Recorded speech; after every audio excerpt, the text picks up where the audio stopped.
দর্শক ত্রয়োদশ জাতীয় নির্বাচনকে সামনে রেখে রাজধানীর একটি হোটেলে বাংলাদেশ জামাতে ইসলামের ইশতেহার ঘোষণা শুরু হয়েছে। আমরা এখন সরাসরি চলে যাচ্ছি সেখানে। বাস্তবায়নের উপাদান খুঁজে পাবে, রাষ্ট্র তাকে সহযোগিতা করবে, সমাজ তাকে অভিনন্দিত করবে। স্বপ্ন ছিল একজন কৃষক সকাল থেকে সন্ধ্যা হাড় ভাঙা পরিশ্রম করবে দেশের মানুষের মুখে খাদ্য তুলে দেওয়ার জন্যে,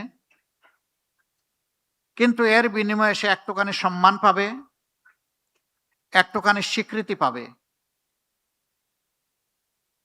কৃষিক্ষেত্রে সে সরকারের পক্ষ থেকে যৌক্তিক সহযোগিতা পাবে। একজন শ্রমিক যখন কলকারখানা, মিল, ফ্যাক্টরি, ইন্ডাস্ট্রিতে যাবে অথবা নিজের গায়ের সমস্ত শক্তি ব্যয় করে যানবাহন চালাবে কিংবা টানবে, সে সময়েও সমাজের কাছ থেকে তার শ্রমের সে স্বীকৃতি পাবে এবং সে একটুখানি সম্মান পাবে। সে তার ঘর থেকে বের হওয়ার পর আবার ঘরে ফিরে আসবে নিরাপত্তার সাথে।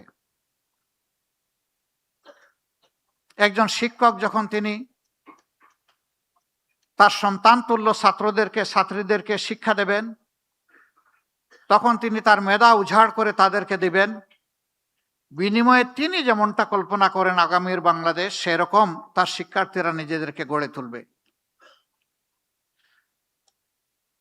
যারা ছাত্রছাত্রী তারা চিন্তা করেছে, আমরা মায়ের পেট থেকে জন্ম নিয়েছি, মা যতটুকু পারেন আমাদেরকে শিক্ষা দিয়েছেন, বাকি শিক্ষার পূর্ণতা আমি আমার আপন আঙ্গিনা শিক্ষা প্রতিষ্ঠানে খুঁজে পাবো।